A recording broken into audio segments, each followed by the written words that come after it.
next.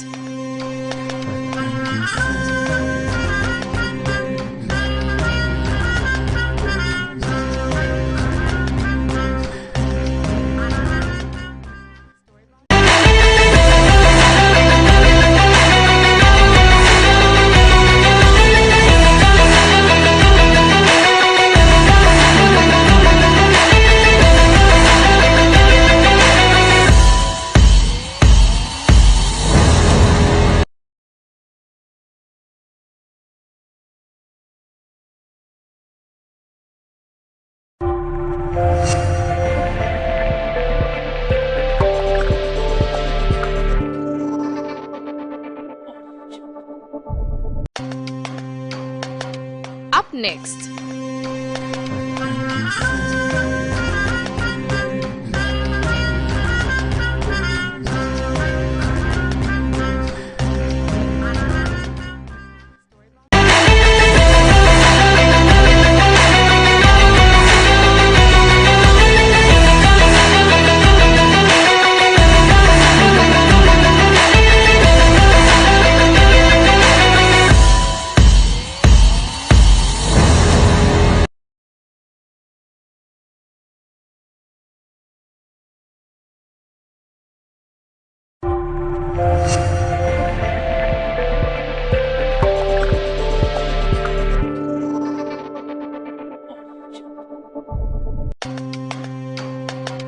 Up next.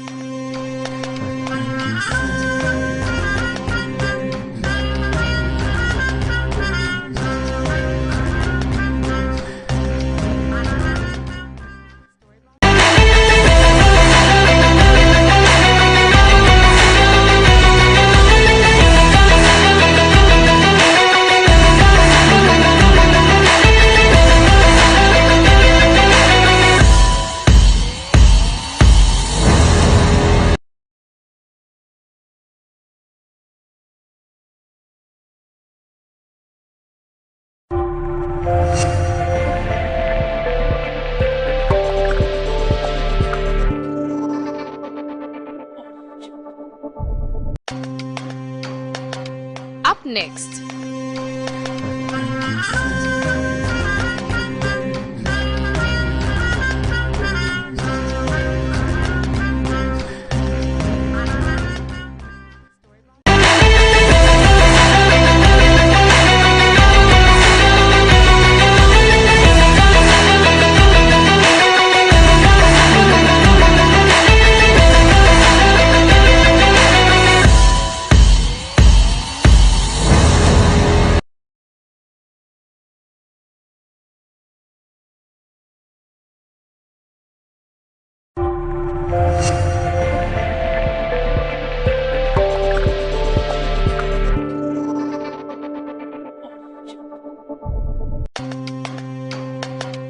Up next.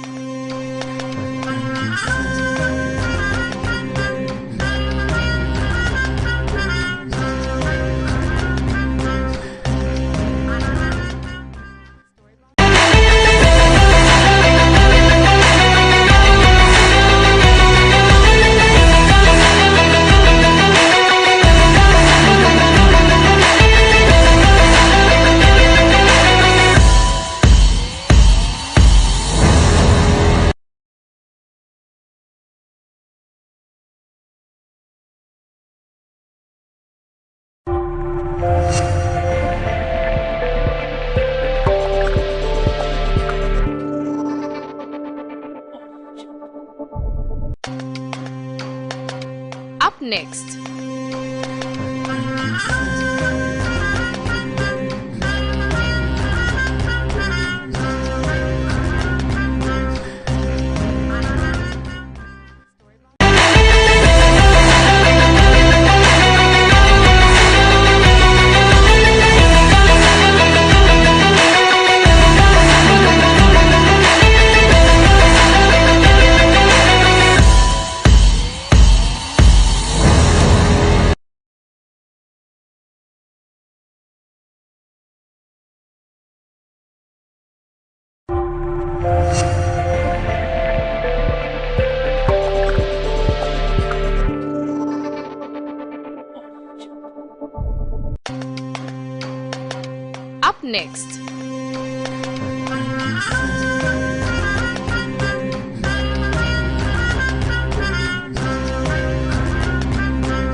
Up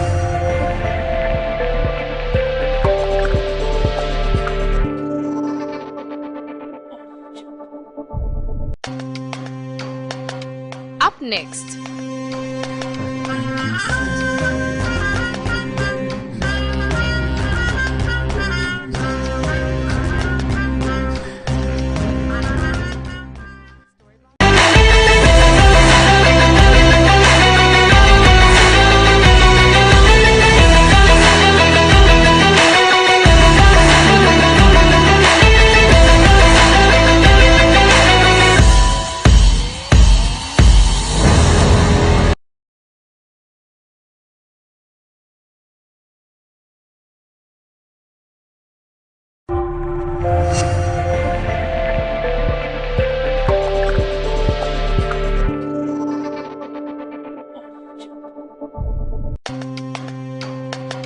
Up next.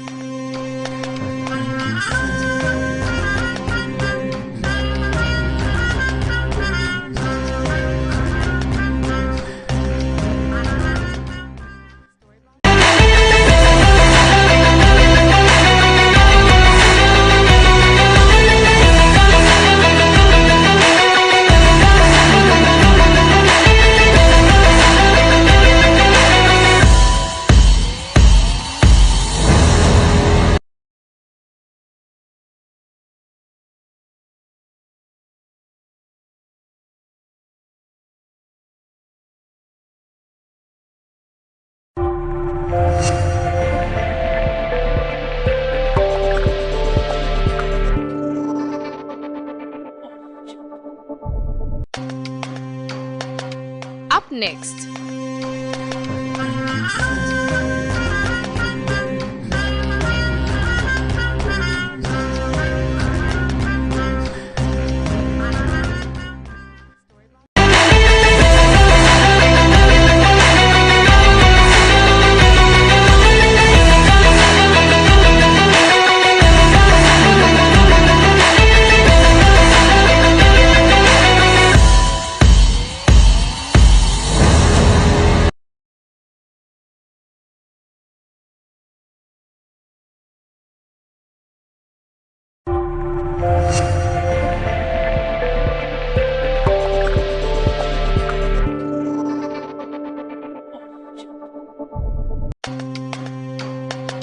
Up next.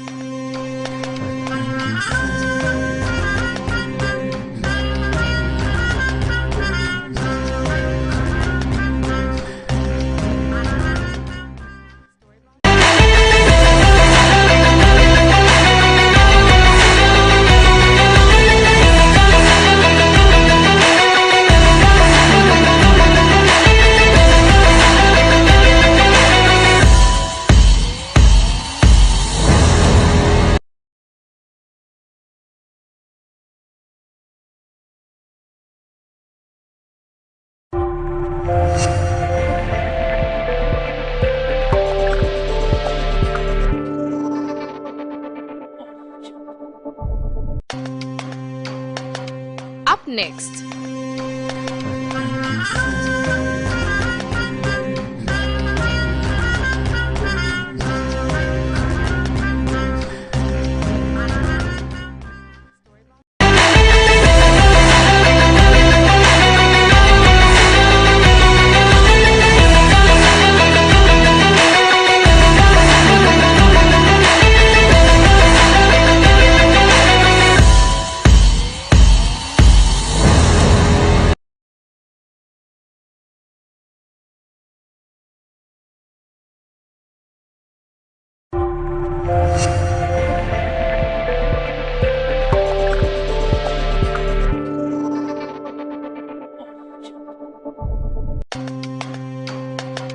Up next.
next.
It's Monday's edition of LATV Sports. A person say to me about boy near the mount. A do a dead jwada and any defia then bre 7 p.m. exactly near the Jumadian me area bro. Na 2nd June, not just a ra bosumi for fomo and ye for diagro man for John bosumi pay. Na man for years and new sequence be ba. Na ye for diagro. They do bosumi dia sana. Ne why de nti we ene second what I say say ndro na bosome no e sha se ndro first nti ewura June no mu no ye pem kosa etina ye sa na tie ne mum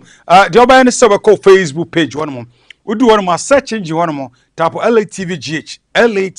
enya biema wa click on follow unya mia follow no so a eno ano no fiti na ko program bi bebe bia ubenya akonya no watimi ahwe na bibia so akoyi ubenya notification say banner say the front page ni any program that will comes your way, especially by you and so a friend adepa ono so makacho say adepa program ne de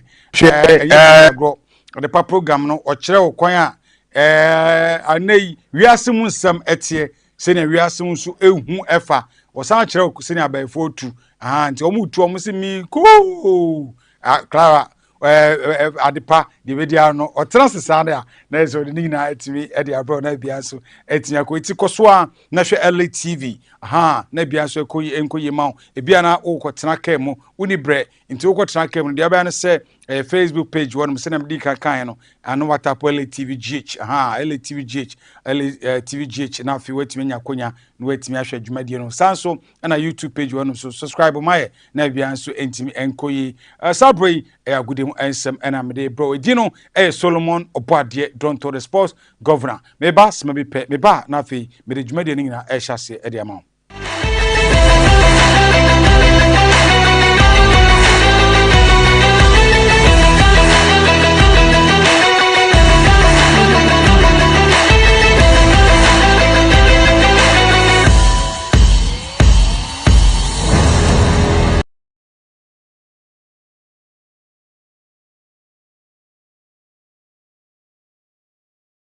ya guswati kunyam ehwe dia LTV ana wani gusu a wo hwe no na yimbre Monday's edition no koso a na hwe na mom se na mdi kan no Facebook ho no ho hia me ye pa enti dan den na me se ko Facebook page one mo na tap LTVGH no e maye na fi click on follow unya me follow no so a ubenya konya ahwe dwumadie no dan den na wo like page na wo share any comment so you can drop it konya ne ba betimi akin kind ya ma ye no sa na bia so entimi ko YouTube page one mo so sana wo ba ye no no so LATVGH who subscribe on bia so koye edmaye what I say tiene sana bia so ko dino Solomon Oboadie Dontoh the sports governor 10 times so me twentwen so krama me fa amane 7 sefata no etimi enhyase ema odia na me hyase kopie mu wo Paris and Germain for akache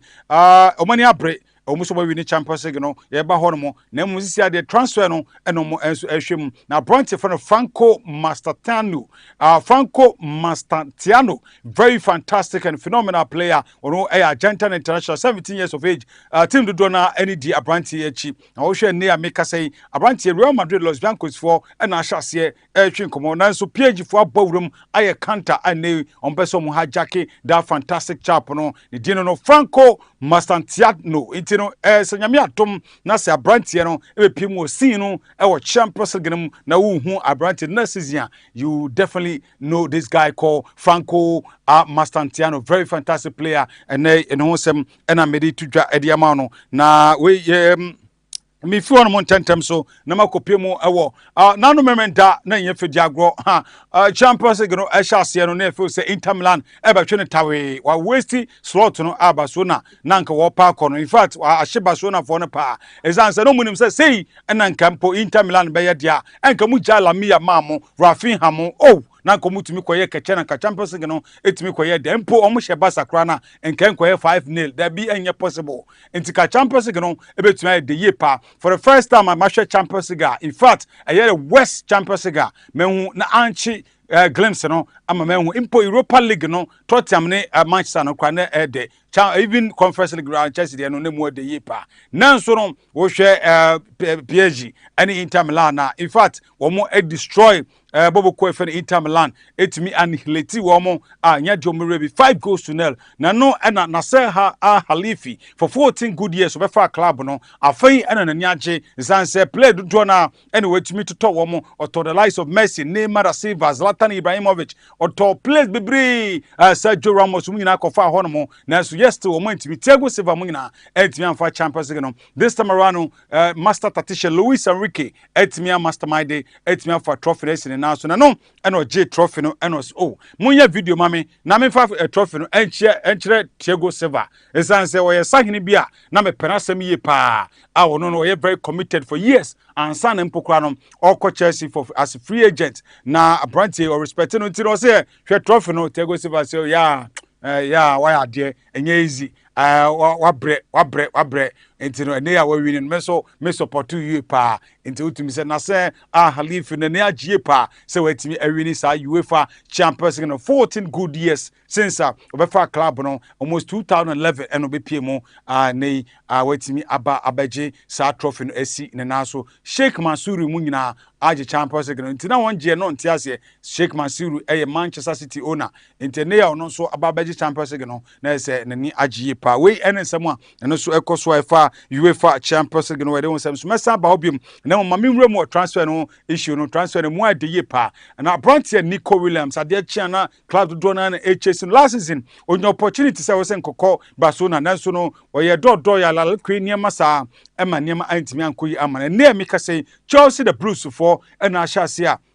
omune Bronte ni management twin komo nanso no wo hwe Abranti wohwe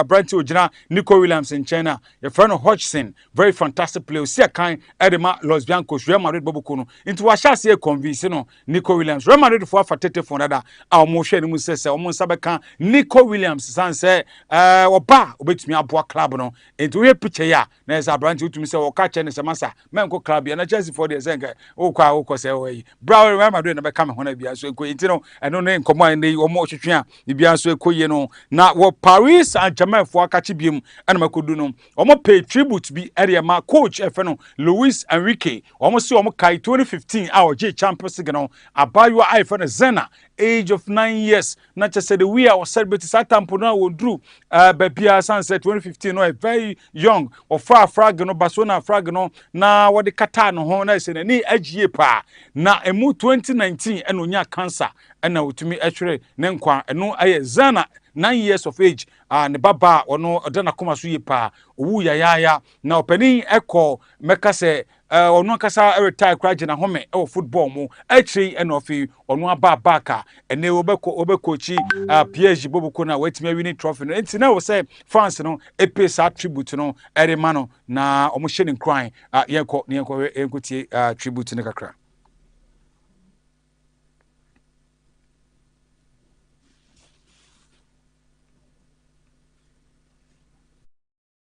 Catching my own breath. What a heartbreaking but a really heartwarming moment, Rio. Yeah, I mean, he's a remarkable human being, because I think, listen, I've been in a position where I've had loss, and it's very difficult to know how you're going to react. And he's actually continued, and he's gone on from strength to strength, working, and used that as something that's pushed him on and propelled him into a position here where he's so demanding of his players. Yeah. But he maybe have used that as an inspirational moment for his fans. So his players sort of looked at that, and they've used it as inspiration and motivation to try and win for the manager. It's a very emotional story. It's difficult to put into words. I can only imagine. I'm not even sure I'm in the place to speak about that, but the strength of the man to work under that situation and them circumstances, I mean, credit to the man, forget the coach. You can see there this flag that the Paris Saint-Germain fans have brought along.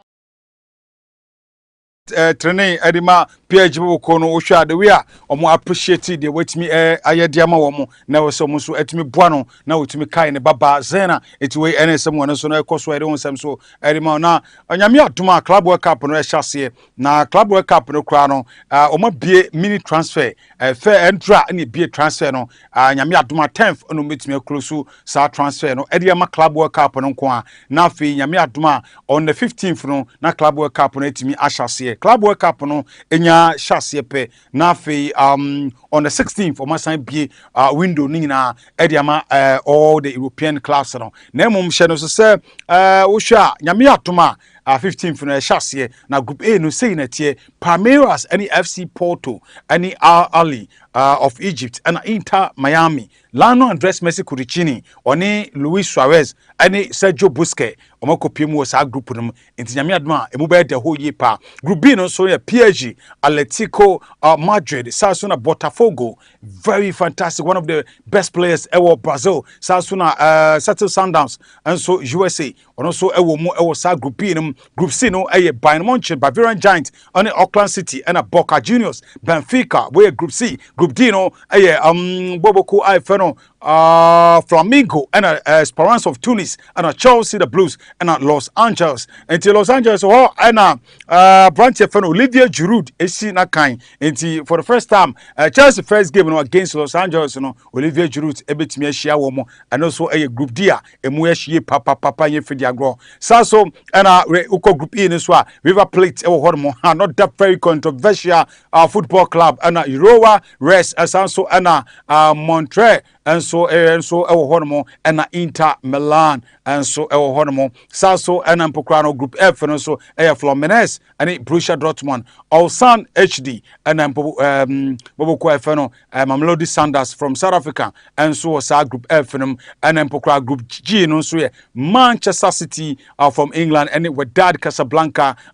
in Saudi Arabia and Juventus and so Group way and so tight yepa and a Group H and also Real Madrid Los Blancos and Al Hilal of Saudi Arabia Masa place o matono enye fidiagro amudaswa etwi Mohamed Salah kwati group we so mu ahie pa ane Pachoka hi unim Pachoka kona kwhwe nyame atoma tournament we be hwe ni yipa and RB's live Salzburg from Austria it's 12 group and am riamano sa Club World Cup we nyame atoma o performance no wo Club World Cup room we ebetumi aboa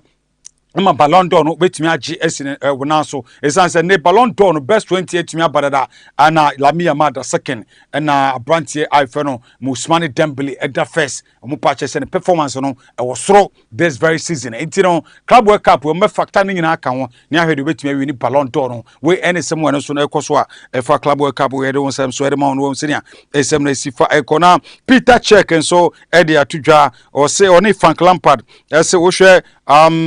the last performance in terms of the UEFA Champions League, highest rated performance in the UEFA Champions League, and Peter Cech, almost any Lampard ASR in Pensem, now almost since 2003 and 2004 in terms of performance say grand finale ya bought grand finale pa na player etimi perform ye pa since 2003 2004 season no and ho ayi eda hono na so far na branch we ebedi kan no friend Desiree Doe, a very good player no and na no against Inter Milan to me share 2 goals and make 1 assist and no no LED into the performance no 9.7 was sign share 2 goals remember and so far no, since 2003 2004 based in the best performance in grand finale Tobacco to either second Tobacco to either second and no 9.5 into the performance no senior score no and line no Andres Messi no either third position on the performance no in terms of grand finale no and so 2010 2011 performance no be kai season na or perform ye pa but other third 9.1 nice in rating no Alisson Becker as we goalkeeper the Liverpool 2018 2019 season yes of course Kai season you know and so fourth position with 9.1 in terms of performance in grand finale and then Pokrano Peter Cech and so on 2011 2012 of course I remember vividly and also 1-1 against Bayern Munich Allianz Arena and Chelsea so Peter Cech performance and the count Chelsea to me winning Champions League 9 point and I say 9-0 9.0 and I say performance was good and our fifth position Cristiano Ronaldo 2013-2014 and so no Bekaya Oboa Madrid Papa against Atletico Madrid a very crucial encounter that performance no Eboa to win Champions League 8.9 and Sergio Ramos 2013-2014 and so no grand finale no Real Madrid 4-1 against Atletico Madrid and so 8.9 and Diego Milito yes 2009-2010 Jose Mourinho's era against Bayern Munich 2-0 Diego Milito performance no was so okahon and winning Champions League 8.8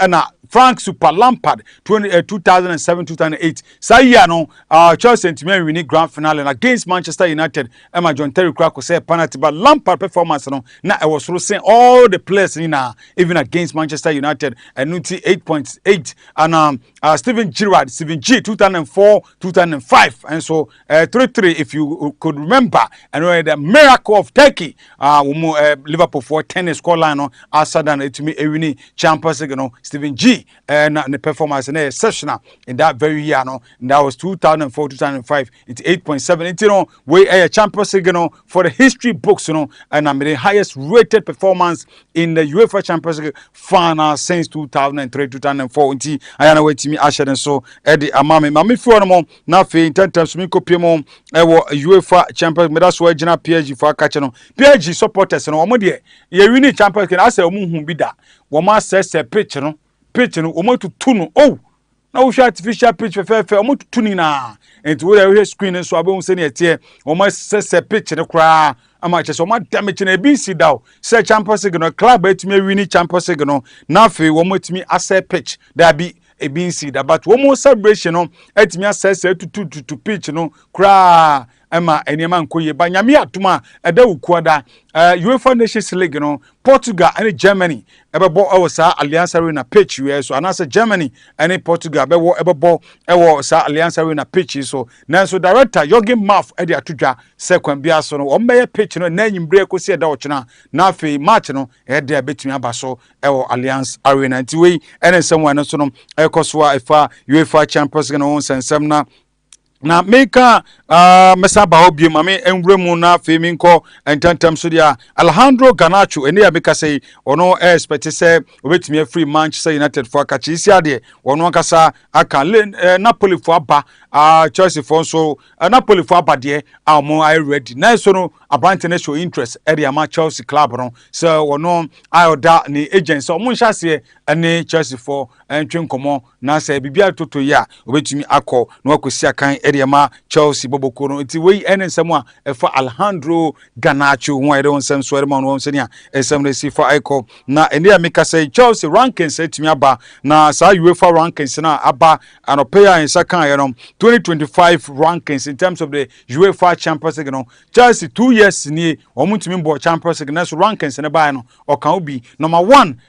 Real Madrid Los Blancos ono ene lead in terms of Europe obi ani ho no what you say ono ene lead number 1 in terms of UEFA rankings no ena Man City as answer the last just recently 2023 and no nice performance no omugusu agina so into the second and Bayern Munich that third Liverpool that fourth and Paris Saint-Germain at that fifth and Bobo Coon so Inter I think say yes Chelsea and so at the seventh and Borussia Dortmund and so the eighth and Roma at the ninth and Barcelona at the 10th or Inter Milan the 6th or no sign it rankings no any the amount no UEFA rankings no club any dia na say UEFA wan sha so ntia wa hu ne sa we NSM one so no ekoso efa UEFA Champions League don san so edema tobacco to a Belgian international we pra serious pa sa pra no na ye hwe afino ma diagnose no ma diagnose na wie ye hwe se doctor said to me confirm say wanya sacroilitis yes sacroilitis and the doctor said na betimi aka the proper time ehwem na hwe say sacroilitis no ye den mo pa che say sa ya no ti ebema na timi stay kakra nti omguso a omhwe so betimi once omtimi afane exact ya le no kwa de omde ehu aduro enso betimi aka no ema no ho atimi ato no ti we ene nsem ekoso efa brantie iphone tobacco to an we de nsem so ma yemfa ma ne nsem no ensia no na fiemremu ewa fisem dia na fisem no kumanse metema asante kotoko obekaya brantie fan Abdul Aziz we dream service player brantie no omuton no edema Barcelona nanso no ko Barcelona no say yama no 1-2 games be na say nema nkoyi amfa ma no ema youth side no honum but born na obono ansi flex as o ye lazy bisa internei omo san ja no loan eno end no fem club no into osan ba nchi oba nchi a branch no so ne agent ahase ene kumase metema santi kotoko na club na no kra wa wonim se kechi yeso kreku internei ya mika sei omo ahase a omo hwe se kotoko force omo pese omo twa branch no ba besi akan edema wo mo kopem se ebia basa no betumi show interest bim no metumi atwene akon back dia yetumi encheti we ene semwa ekoso a yefa branch yefa Abdul Aziz and why they want some so edema no senior esem no esifa eko Patrick Razak enso no obekaya omotoyosi branch 2016-2018 now within the ma House of Folk okoi akopimo horoya FC ewo Guinea ekodi ne nkwe kakra eno later osan ba biem 2020-2021 obeboy ema hase kra je league ne na sefo enema koyi but akire no ase ne contract no we na hase for to me twetwetwom ho kakra enti no branch ne san call back ewo Bazooka FC Division 2 ewo no akoya na afide wasan apekea ene woni nanu ya wode ya woni kuma House of Folk etimi ekoye training to ohwe so metimi asan asano na wetimi asia kan edi amawo mu Patrick Razak Omotoyosi na wonsem na mde tudwa Ediaman Karim Zito nano kuma semetema santi kotoko match against Mediama no dia branch fano Abetiamo atumi bo hat-trick na after the game no Abetiamo ekasa na emum yenko Karim Zito so na nsama wotumi tudwa after the game. This match I do, and the supporters were happy. So this is what I said from the beginning of when you interviewed me. I said I will be very happy when we win the match today, and it was very, very competitive. Seriously, if you are not here, you may not know. So I mean, we took our chances. They also took their chances. So I'm very happy about the game. But in the absence of Kwame Poku, Abetamwa stood up and then he made sure there wasn't problems whatsoever. And did Abet actually, deal with the fact that you didn't miss Kwame Poku today? That is why we call it a team. You understand me? It's not an individual issue. It's about a team. When this man is not there, another person will be there. So you fix in. Me, I always try to work with what I have to get what I want. So I know there's no way I'll get to Poku. So definitely I have to do everything possible. Right, it's not just Karim Zito no ayetene edema kumase metema asante kotoko no ono anu December to me to just after the game no concerning a performance of our better mo ene kotoko ani omutumi edi nkunem na mienko na branch I fe no abet yamo ahono mo abet amo enso tumi bo hat-trick a superb performance but what me say hat-trick no or J or boy you know now so to me je ball no etimi eriko na abante so this is not the first time our hat-trick obi akaya Olympics or yebi into we nya de for kra e de ma no aha na mum je say we the way ekoka ba ko no na bia nso etimi akoye yeti Albert Amwa. Now, as a player, wow performance this season. Mekai Yeshia or Boase by 3 goals to 2. As a team, Sena Mofil. Well, in Yajipa, on say, your dream is saying a bit to me, Legan, by Enkechi. Tiaji say, the Mazmo, so we a very good side. And your coach Kashan said, from weakness that he said, this game, a very, very tough game, Tiambre Mundi. The pass to me, now, as a player, wow performance this season. Mekai Yeshia or Boase some time ago, Marcus, just a lot of goals. This time, okay, baby, we do now. As a player, how do you feel? We're okay. Oh, me never okay because I can do more than this. But I see, BBM faster man. There is more to come. Now, opposition, you know, staying up front, playing from deep. So to the cabin, but Jebon, I say, we are so comfortable since we didn't anymore. Well, I dear me coaches in the academy. Say, na miss me a lot. Me who's a boy, I'll just sit down and learn. So, me Abranti Albert Amwa so ne sama otimi to dwanemom Ibrahim Tanko so e wasem ka ono fo say Ghana no situation bi a situation a lidi ye e mo luzu ye no ye ni ayehu ye opa ne nyina ne say referee no opa che say enema nkoye amfa ma mediema ye nkoni ko ti Ibrahim Tanko take on the entire game. I think I'm very proud of my boys, and when you look at how we started, we created a lot of chances. After the first goal, we should have gone up 2 or 3 goals. But I mean, the situation that changes the game, I don't want to talk about it. So let's continue. Coach, what do you think you guys didn't get right here this afternoon that made you lose? I don't want to talk about referees. I mean, it's frustrating. Look at the foul we have before they go and get this penalty. So the referees took their decision and we have to accept it. Coach, what is the way forward for Mediaman Sporting Club? Now you have lots of quality. Do you think you need to do some additions for the next season? Yeah, definitely. I think we need to add 1 or 2. And we have last game now against Brecum Chelsea, and then we have to sit down and look at the squad and then try to beef our squad and then go in for the next season. Lastly, what's the plan for the second half? Of course, you brought lots of quality in the second half, boys and the likes of Osa, Tete and Ku. No, I mean, we have, like you said, we have a very good squad. Those who are sitting outside can come and change the game as well. So, and that is one thing about us, and I hope that next season it will continue. Take on the entire game. I think I'm very proud of my boys, and when you look at how we started, we created a lot of chances. After the first goal, we should have gone up 2 or 3 goals. But, I mean, the situation that changes the game, I don't want to talk about it. So, let's continue. Coach, what do you think you guys didn't get right here this afternoon that made you lose? I don't want to talk about referees. I mean, it's frustrating. Look at the foul we have before they go and get this. You know, not just Ibrahim Tanko and so then some with me editor Janona. My first sad news we and from Penny Feno Mr. Kobna Ade Koka, yes. And then they what me try and I was said. In fact, I was saying I'm a target very consistently because Penny Unim Kasa and I was a very humble man. That is what I know. And you know, a very sad say what to and I'm said or a former Greater Accra Regional NDC chairman. And I feel was a former Ghana Football Association Vice President Nana Bruce Butler Motam. In terms of Ghana football, Virginia Dean and football and the man be more popular in Ghana at De Coca. And you know, very sad, sir, and they what me at try and I was said,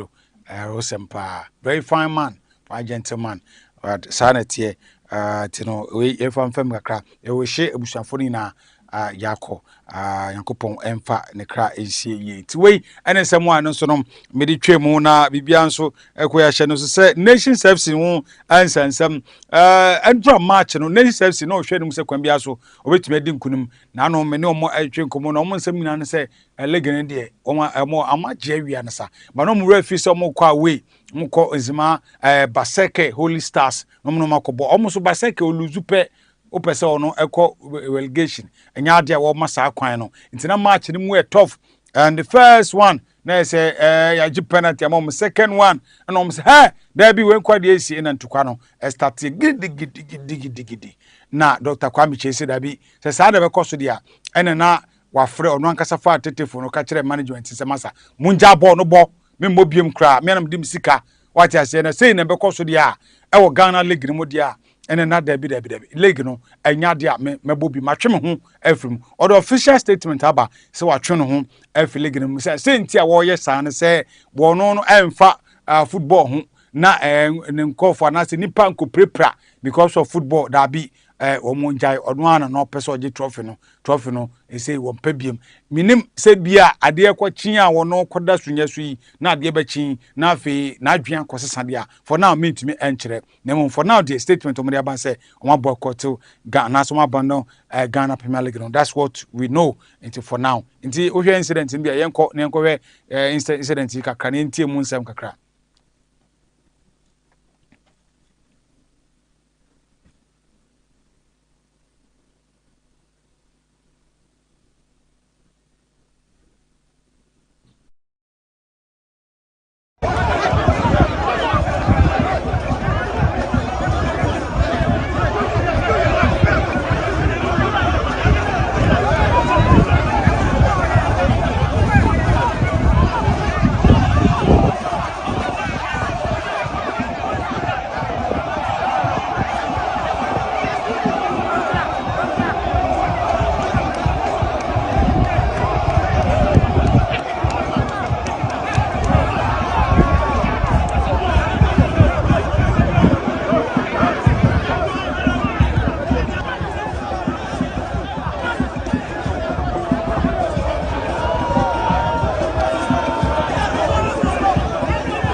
Not just say Saturday or Ghana Premier League, say any Sifakono, Dr. Kwame Chase, episode for Legano, and Baseke for that be Emma Quine. Legano for Tom, I was under yes, severe. In the Mumbai Shepa, but also say Dr. Kwame Chase, and I do best Sunday for now. No, yet me enter 60-60. Table notes be behind good stars, Dr. Kwame Chase, and Tino. Samu Muya is saying, no, what you want, dear. Uchon ho dia ababa se na ukọ echire na bebia ne go star so ono nso otofom na kotoko wini ne next game wa fa leg no sa na calculation ne tie ndi mo mbokom ntokwade a na je se mo amasema nti no yebere senia last game no be ko last game ne dia ne police for nya ready mom na mbe asemesi hey last game no oh that the omo fanche heart of lamb fanche na yes I dey be you 3 points 3 points no heart of lamb so be kasa on fa ma aka bia na wa wonu last game to be for phone no my o my ni say na je mbasa yes afa dia am ka say emfa ma no so na be asem wo ho no and another to kwa na be zi ana it minim so for now no because see as ban omadan baseka na so mmienu adan adi na so mo ye twon so timinim for now say Dr. Kwame ombo bi waka no aka na ombo bi mu dia e behwe bia na nkofo we tu no fo say onya abotre no betu afa leg no nti okobo dia you are yet to know na mum yen hwe penalty we kakra wo hwe penalty a ye gitia o mo na penalty ana ye gitia nation FC a o mante ase hwade minim sa wo hwa penalty de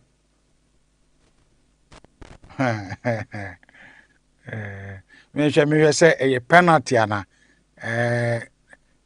ana ose ehu penalty we no mo so mo nti ase no bought one because ball no ball and 9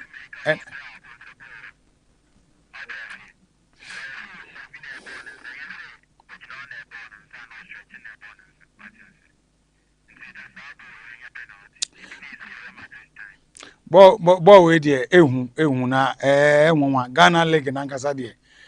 ball no so as a ball player inside right it's na sa na tie mu ehio nti Dr. Kwame Cheni buofu ye pa say in fact ya robo no and that's the word omo use here and so they've been robbed omo for say enya dia betumi aboa Ghana Premier League Dr. Kwame Cheni video bi unfortunately me amfa ma ketukweku wini ye no okosra no e wo na so Dr. Kwame Cheni so sign sofo oka chen say we ni best present no oba be ye Ghana football ye what I say nti Ghana football why ni ye no what I say why ni ye e dey ma Dr. Kwame Cheni right it no ye for na fe yenko ni nkopie mu wo oza Swedru All Blast supporters PRO sign liaison officer menen kasa enyimbre ya oni onam kwan so ofri Kumase omo de team no omo start omo ye friendly matches be inti na mo eba Swedru na ekotie e the play the zone officer any osan supporters PRO nensama odi tudwa it's before I just say we share with you and the supporters the American supporters we are ready for the premier. Many of us say team no call Kumasi and Ralph so I am Kwanso I call you team basin. Obi Eniati this time around so do Oblast Niamasa and so the supporters we are eager say this time around when you make sure say team no aka premiership no the because yemba na yen sanson ko and the say yamba crank enye you know supporters ade see ni see and say premiership aya be there we make sure say do Oblast aka premier you know, we are back for good. And Elijah was your drone. Young person say any general, a back to Swamay, any general, a person a coso. Now, it's before I could just share with you for what you and the supporters, the American supporters, we are ready for the premier. Many of us say team no call Kumasi and Ralph so I am Kwanso I call you team basin. Obi Eniati this time around so do Oblast Niamasa and so the supporters we are eager say this time around when you make sure say team no aka premiership no the because yemba na yen sanson ko ene de say yamba crank enye you know supporters ade see ni see and say premiership aya be there we be make sure say do Oblast aka premier no you know we are back for good and Elijah was your drone yem person say any general e back to Swamay any general the person e koso na you know at the play ono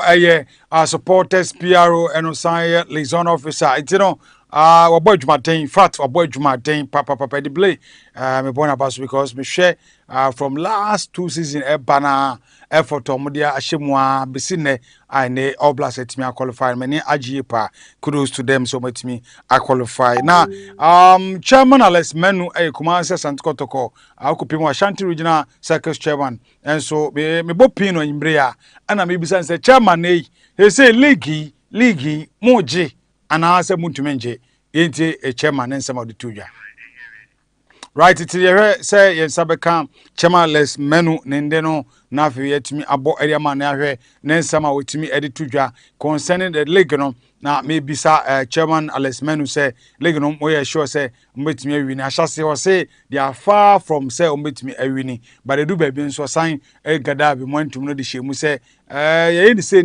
nkwande a enyo wa say mbetimi afa league no esi wo mona so esemo a chairman Alex Menu enso etimi editudwa ye hwe say ensa beka ende no na etimi abo edi amaw na ensa no yenko tie chairman Alex Menu. Ask me, they go really need we are far from the league now. You know, because for my own opinion, so many of home. We have a home match, and we have a home match as juniors. But we just we can never see a very good umpire. But they should marry last month. We are actually the only last year. You say on the same about last match in the last year. So our now officially say she knows. But I'm football 1+1 is not 1-2 in football. Ask me, they go really need we are far from the league now. You know, because for my own opinion, so many of home. We have a home match, and we have a home match as juniors. we just we can never see never go so bomb pay but they say maybe last month they we are so we dey ma only the announce here in so you say on the same about last month in relax so I will be now officially ready to say you know say you but I'm going football 1+1 is not 1-2 in football that make us ask me they go really need we are far from the league now because for my opinion so many home we have a home match and now we have a home match as juniors but we just we can never see never go so bomb pay but they say maybe last month they we are man Alex Menu nessa to me the two Jan if you na nkopiemu e wo techima 11 wonders so anei na no Friday last week no omutumi share out to you for 2-1 omutumi qualify from the playoff to the Ghana Premier League no chairman I Fero Stephen Pru wono and I'm a friend no so a journalist why adwuma na che and nei wetumi abaye club chairman wetumi aboa ema nei omatumi e the club no etumi pimo Ghana Premier League no omaya de na me ne chairman ehwetwe nkomo ewe na yeti chairman nsema tumi edetudwa. I think it's a mean to me say be in a magic and I'm a determination and I did ever do because looking at how time and now by because last season the middle of the season and that team called relegation and a team new owner and from new owner and so now I'm appointed me as a club chief executive officer and I'm better key the day-to-day run of the club and I'm new owner and also HSC the bank position as a club and yes struggle until the playoff initiative as Cowboy and some team escape relegation to escape relegation and oh have bona issue minding you na say a creative bona issue no ever permanent nyanya Premier League football and once ya be take as a new faces no what we can bring to win the heart of the people here say yeah the Premier League football be bremo ma try especially in teaching for the past 5 years and yeah they teaching in Premier League football and yeah ma no ever yeah target knowing very well say yeah per se start a whole new project and over yeah start say rebrand the club no with a lot of things and club no and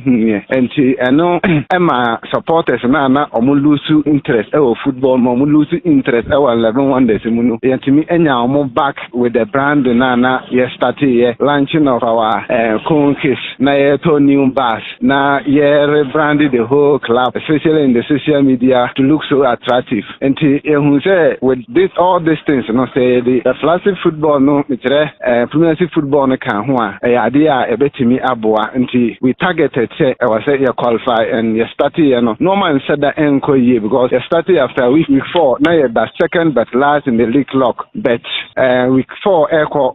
yetimi winning against Hero and the match day 5 no you started picking pieces together you fighting in this very difficult zone yetimi winning zone now into the playoff you're going to play a playoff against a traditional team like RTO Obia means say body is one party at you in watching Obia just the Omoko Premier League and Omuntimi and stay and now yes is this also Kwakosia club me I'm an ordinary and sorry is our town the only club I in RTU and that is why the price of the north the Kwakosia all these 5 regions are now yes almost support RTU now Kwakosia is not an easy thing but like I said play a target me now say the Premier League football every my and tonight it doesn't matter opponent now Enka Barcelona na Real Madrid at that moment now I was saying because if you want to be the best you have to beat the best and that is exactly what we did and we have a very successful season but I think it's mean to me say be in a magic and I'm a determination and I did ever do because looking at how time and now by because last season the middle of the season and that team called relegation and a team new owner and from new owner and so now I'm appointed me as a club chief executive officer and I'm better key the day-to-day run of the club and I'm new owner and also HSC the bank position as a club and yes struggle until the playoff initiative as Cowboy and some team escape relegation to escape relegation and oh have bona issue minding you na say a creative bona issue no ever permanent nyanya Premier League football and once ya be take as a new faces no what we can bring to win the heart of the people here say yeah the Premier League football be bremo ma try especially in teaching for the past 5 years and yeah, the attachment in fluency football into yeah, my and no ever yeah target knowing very well. Ushe chairman Puru one and so next time to me the 2 concerning Techman Levy on the summer idea kudos to them say to me qualify Ghana Premier League and has to say omo ba no to me be staying here na me aduma next season yes sir league na sia and be senior and we see for konemum yet stories be brave say fixed match be equal so na no kwesiada but you keep your fingers crossed yen kasa yes yatete from Bruno Hod baby first match be equal so yatete say striker be she goes e Ghana hanum a as a man for kakre what I say yes say no dey to turn all she goes into no sa player no nya dia on be fe no or blaster what I say because he doesn't deserve nya dia ye body nemom edinu eboba into a bar na fietimi achirim eye pa that's what we are hearing na sa na ekoso dia Ghana Premier League no na no kredie ba kompo enim mafia no edaso eye adwuma eba side football no so enye fe na nya kono so ba kokra what I say nti I was not surprised say Kwame Poku ene to nsa de frɛ no abra onye top goal scorer because mundi no kra yenim dia moya I mean, yeah, dear, but a lot of people now. Last time, be some say I didn't think Anto and South Fresh are playing. Me more than yada me body din so, but near fair Kwame Poku. My crana mentiase, but stories able boba and appropriate time they between me devil true. Na yet me aka ho sem. Now you say no cre and I say no cre. To any someone no so no. Eko so ere on sem so ere ma na wo senior A7 no esifa eko. Nyame atuma otuado. And so akasa was see players I don't call Unity Cup no omo nyina abo mo maden na neje ho couple players bi won mo a sa players na obefre wo na wo infuse wo into the blaster popper into no we ene nsem a otuado so aka hwehwe enso ehun sem na yetimi aka nti no ebrani ho kakra na ye ya eye keto wese enye dodo wewura kasa tenten so entoponko de sene fata no ene timi de braw na won so etimi ehun ene Monday. Midino Eddie Solomon Oboadie Dontoh, the sports governor, Sedano, and Command Sheriff, say, who pushes sounds and pictures correctly. Emma Vivian Sutmikoye, cameraman, and a new one. With me account. And Timmy, new one with me account. OMC. If Gomez, now Gomez, you know, I box a beer. Azuma na say bono me sa na fe no Gomez minim say ono no abepie mo Ghana anum dia e no wepie mo MC a ono abeka sheriff ho enti Gomez minim so a boxer me wian me kubisa no say mo ba fofo o ye boxer and also a footballer aja say minim but ono utimi ye footballer why kese o ye boxer dia e beja tum aja to Gomez aso eka ho eno mbo adwuma ma bibia nso etimi ko ye sa so na editor Mike fantastic and so and tried it maybe so etimi eko ye production team no very good o ma ye adwuma and bibia nso etimi akoye nyame adom na dondo ya fiada e besa share so edin no Solomon Oboadie Dontoh the sports governor Makram bye bye